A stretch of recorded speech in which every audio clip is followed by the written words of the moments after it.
Quand à l'heure dernière le défunt nous appelle, nous avons la mission, le douloureux devoir d'aider dans le malheur ceux qui n'ont plus d'espoir.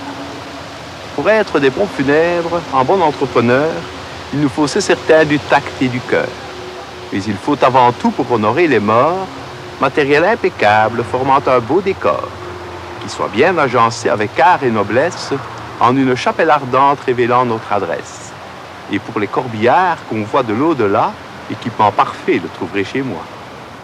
Ma famille se compose de mon épouse, Irène, de ma belle-fille, Bernadette, de mes deux fils, Jean-Pierre et Walter. Ma belle-fille et mon fils habitent la maison qui est contiguë à la nôtre.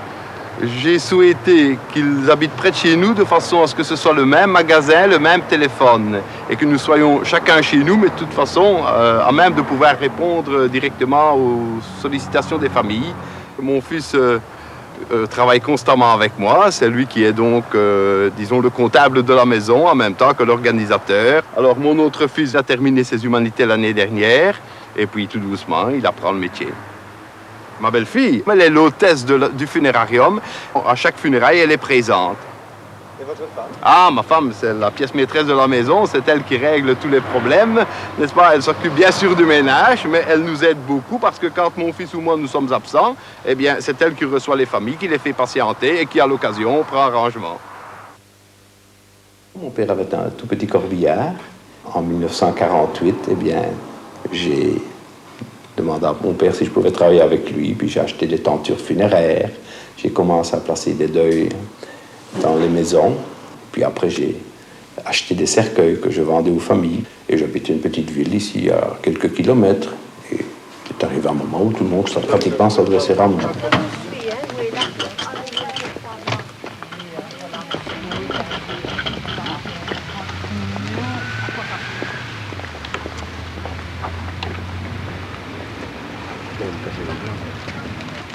Sur le roi, il lâche.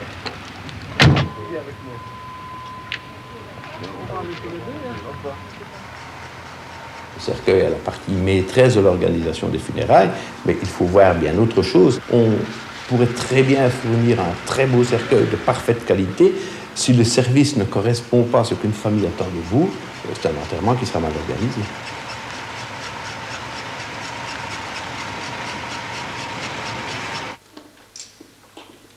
Dès que l'enterrement est terminé, j'enlève le nom qui se trouve au tableau, je débarrasse le salon, je retire les chevalets qui ont servi à suspendre les fleurs, les petites tables, les vases qui sont remplis d'eau, les fleurs qui sont par terre, je les balaye, je vide les cendriers. Voilà, après, donc, j'éteins les lampes et j'ai terminé. On peut dire maison de funérailles, funérarium, maison funéraire, les trois termes sont valables. Ce funérarium se compose de 5 salons et d'une salle omniculte que nous mettons à la disposition des familles. Nous avons également une salle d'embaumement et une salle de chambre froide, ainsi que des locaux qui servent à la préparation des cercueils et des garages pour nos véhicules.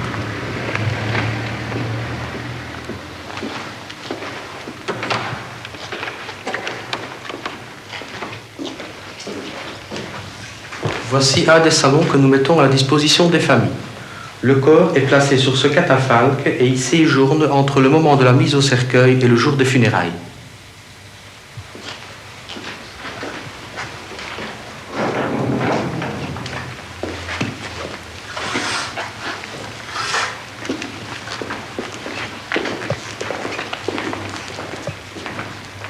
Dans le cas où les familles souhaitent qu'un culte se fasse chez nous, nous pouvons mettre cette salle à leur disposition.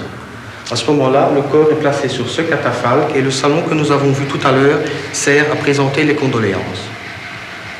La personne qui se charge du culte se trouve derrière cet autel.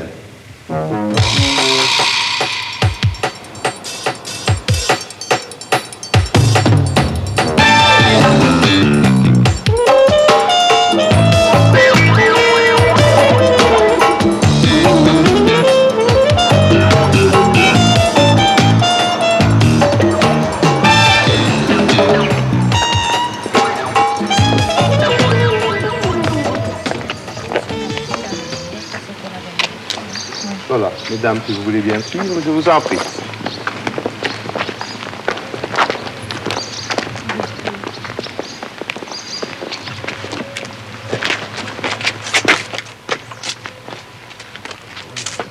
Je vous en prie.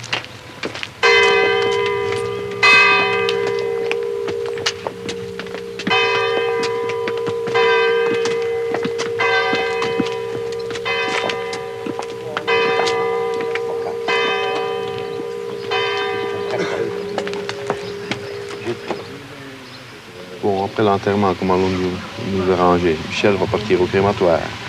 Toi, tu vas aller faire les formalités de Madame Van der Hagen. Moi, je vais aller prendre arrangement à Monceau-sur-Sambre. Et puis toi, tu vas aller nettoyer à la menuiserie, comme je t'avais demandé. Moi, je disais, bon, je vais travailler avec mon père.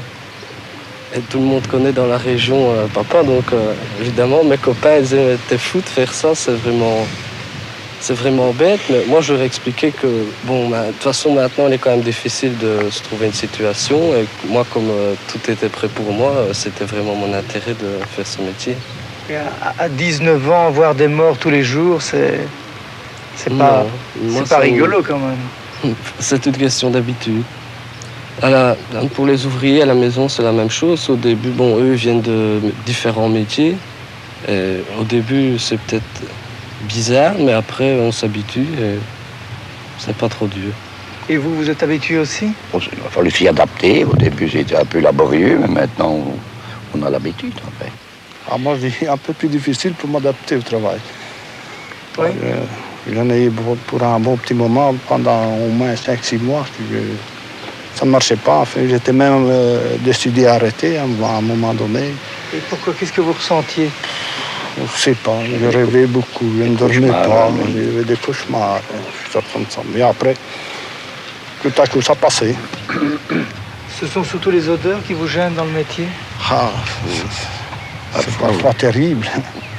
C'est même assez difficile parfois, hein, puisque quand vous avez même des morts que vous avez retrouvés un mois après ou 15 jours, c'est arrivé. On va dans des maisons où il y avait des morts depuis un mois et demi. Et puis voilà qu'il faut aller le chercher. Alors, c'est pas... Et une fois, j'étais à la nuit là-bas et il y avait un pendu il y avait 35 jours qu'il était là. On vient pour aller le chercher et puis, bien sûr, avec un sac de plastique, il faut le mettre dedans. Il est en état de décomposition. Alors, c'est pas rigolo. Hein. Est-ce que vous pouvez nous définir les différents styles de cercueils que vous avez en magasin? Oui, il y a en premier lieu les modèles cintrés, qui sont donc les 5 premiers cercueils que vous voyez ici. Ce sont donc des cercueils que nous fabriquons tels qu'on les fabriquait dans le temps, c'est-à-dire une forme bien définie, propre à la Belgique, tout au moins au sud de la Belgique. Indépendamment de cela, vous avez le modèle sarcophage. Les modèles sarcophages correspondent à des modèles de forme trapézoïdale. Vous avez donc un 30 mm, un 40 mm en chaîne. Ce sont des chaînes que nous achetons en Ardennes et que nous fabriquons à notre menuiserie. Le modèle américain? Oui, le plus massif, il est rectangulaire. Alors, il s'ouvre différemment au cercueil que nous avons l'habitude de voir. Il s'ouvre en 2 parties. Il y a aussi dans ce cercueil un matelas. Matelas, n'est-ce pas, que l'on peut soit soulever ou descendre à volonté, de façon à pouvoir présenter le corps d'une façon un peu différente. Hein. Si la personne est mince, vous soulevez le matelas. Si la personne est plus forte, vous la baissez. C'est un cercueil qui a une très belle finition. L'intérieur est très cossu. Et il y a une garantie de 30 ans sur ce cercueil, garantie qui se trouve à l'intérieur et qui est donc fournie par l'usine.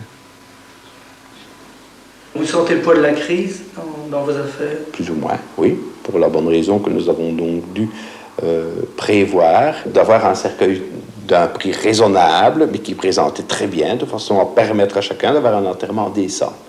Quel est votre chiffre d'affaires annuel à peu près?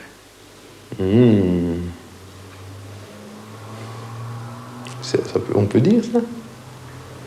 J'en sais rien. Ah, ben je ne sais pas. Je ne sais pas si ça ne va pas faire environ 30 millions. C'est pas le bénéfice, ça. Hein? C'est un chiffre d'affaires, c'est 30, 32 millions, tout ça dépend un petit peu.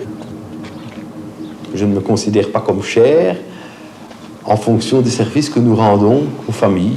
Nous pouvons chez nous avoir un enterrement présentable, digne, avec un service complet pour un prix très raisonnable. Pour moi, je ne suis pas cher, au contraire. Ça m'est déjà arrivé, plusieurs reprises déjà, où je n'ai pas osé mettre le problème pécunier en évidence, la mort étant tellement soudaine, c'était quelqu'un de jeune et je n'ai pas estimé humainement que je pouvais parler argent devant cette famille si éplorée. Nous avons donc fait une toilette à la personne et nous l'avons déposée dans un cercueil provisoire. Et le lendemain, la famille, n'est-ce pas, a déjà un peu de retour et à ce moment-là, nous parlons problème pécunier. Eh bien, d'habitude, lorsque les familles peuvent revoir le corps de leurs parents bien embaumé, paisiblement installé dans le cercueil, leur réaction est très positive. Parce qu'ils peuvent revoir le parent dans une position naturelle, avec un teint naturel, et de l'aspect duquel les séquelles d'un éventuel accident ou d'une maladie sont effacées. Et la couleur de la peau, par exemple, n'est pas celle d'un cadavre? Non, parce que grâce au colorant qui est ajouté dans le produit d'embaumement, la peau retrouve un teint naturel qui est parfois éventuellement corrigé par un léger maquillage que je fais, mais qui est fait d'une manière très imperceptible, de manière à ce que ce soit le plus naturel possible. Je souhaite toujours que la famille nous fasse faire ses soins de conservation, quitte à mettre un cercueil très bon marché. Je préfère d'ailleurs que la famille mette un cercueil très bon marché et fasse des soins de conservation, parce que nous leur apporterons beaucoup plus, n'est-ce pas? Ils n'auront pas de problème d'hygiène, ils pourront revoir leurs parents dans de bonnes conditions un nombre de jours plus important, et le souvenir qu'ils auront de leurs parents, n'est-ce pas, leur restera gravé pour toujours. Beaucoup meilleur que si on le sort d'une chambre froide ou que si on l'a laissé pendant un jour ou deux sur un lit de mort où là, les microbes, le bleuissement, l'écoulement apportent encore plus de choc à la famille et de tristesse de voir leur corps de leurs parents se détruire. Y a-t-il une devise de l'entrepreneur de pompes funèbres? Quand à l'heure dernière le défunt nous appelle, nous avons la mission, le douloureux devoir d'aider dans le malheur ceux qui n'ont plus d'espoir. Si vous pouvez considérer cela comme une devise.